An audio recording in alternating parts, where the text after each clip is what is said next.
Hey everyone, welcome back.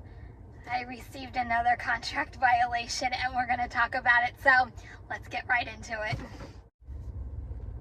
Okay, so this actually ties in perfectly with what I'm going to talk about today, which was my contract violation. But if you guys haven't checked it out yet, and you do me a favor and go to driverrights.org. It is the para team has been working relentlessly for the rights of drivers, and they started a petition a while ago, and it has gotten so big that they actually started their own website, and it's pretty amazing all the rights that they're actually fighting for. So I'm going to pin it to the comment section so you guys see it, so don't forget to go check it out. So today I received another contract violation from Doordash. To say I was mad is an understatement. I feel like I went literally nuclear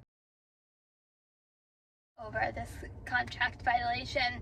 So here's what happened. I took an order this morning, and I'm gonna keep posting times because that's the important piece of this contract violation. So I took this order at 10:28 this morning. It was, I forget how many miles away, but I put in GPS and it told me it was Dunkin' order. It was going to take me 15 minutes to get to Dunkin'. Okay, so left immediately, on my way, get to Dunkin', pick up the order. It was ready. And on my way, drop it off. And it says I have a contract violation. I'm like, what in the world? How is that even possible?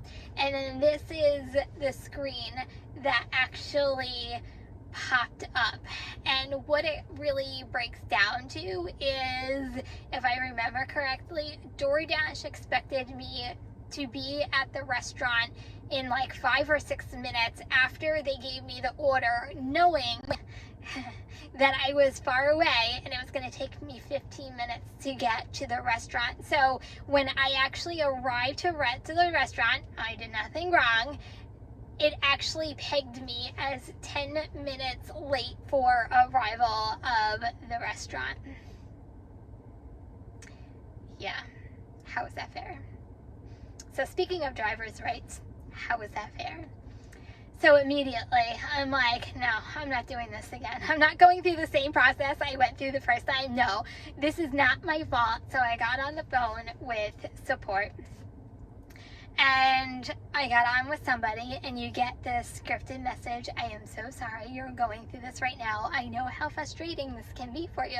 I can probably go by word for word exactly what they were going to say. And they said, well, what you need to do is fill out the form. There's nothing I can do. You can't get in contact with the violation department, but your only course is to fill out the form that you normally fill out. But on our end, we can see that you were expected to be at the restaurant like 5 minutes after you accepted the order. So at least on our end, we can see the timing of the order. So fill out the appeal process and then call us back. Okay, I filled out the appeal just like I would normally. Filled out the appeal, submitted it, called back. So I said, I filled out the appeal. It is in your hands. I want to speak to a supervisor, please. And well, a supervisor isn't going to, they can't reverse contract violations, so there's no point in me sending you to a supervisor. I said, can I please speak to a supervisor, please? And they're like, unfortunately, there are no supervisors available at this time. You're going to have to wait until the contract violation department reviews your appeal. Ever feel like you get the runaround?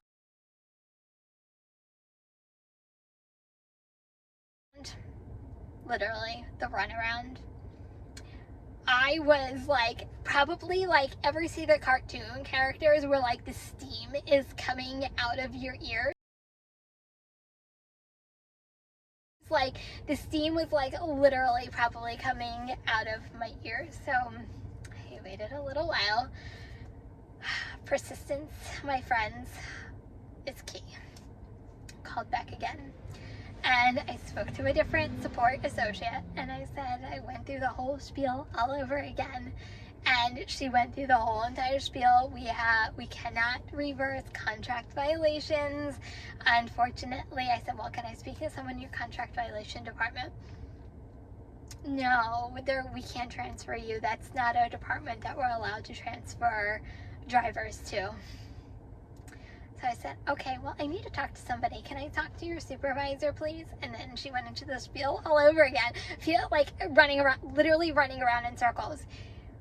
I said, can I please speak to your supervisor? Well, the supervisor will not be able to remove your contract violation either. So there's really no point in speaking to a supervisor. I really appreciate your time, ma'am. Kill people with kindness. I really appreciate all the time you're spending with me, and you can understand how frustrating this is, considering it's not my fault that as a upstanding dasher on your platform, it's not acceptable that I got a contract violation. That's something out of my control. She goes, well, I'll put it in your notes so that way when they review your contract violation that they see it. And I said, no, I really need to speak to a supervisor. Like, they were literally doing everything in their power for me not to speak to a supervisor. I said, ma'am, I said, I really need to speak to a supervisor, even though I do appreciate everything you've done for me so far. She's like, hold, I'll get one on the phone. I feel like she was just like so sick and tired of me like asking for a supervisor. I feel like if she thought she was persistent, I would back down. I'm like, oh no, you haven't seen persistence yet, lady. So I waited about 5-ish minutes, and she goes, okay, Kimberly, I made all the notes necessary. I'm now going to connect you to a supervisor. Supervisor came on right away, and the supervisor knew the whole entire situation. So I guess they updated the supervisor, and the supervisor goes, I can understand how frustrating this is. Can you refresh your account, close it out, and go back in? And I said, sure, no problem. Close it out, go back in. The contract violation was gone. So they did have the power to remove the contract violation. Lying. So this is my message to you guys. If you know you are in the right and you are fighting for the rights as you as a driver, be persistent. Don't settle. In my case, I did not settle for getting this contract violation when it was not even in the realm of it being my fault. But this is like goes to show you how easy it is for Doordash just to hand out contract violations, even though it's not in the hands of the drivers. So that is my story. So contract violation be gone, even though I got it earlier in the day. And I'm going to continue on with my rest of my day and my rest of my hustle for the day. But thank you so much for listening to me today. I really appreciate it. So guys, if you're driving, please stay safe and healthy. Remember, kindness is always free. I love you guys, and I'll see you in the next video. Peace out.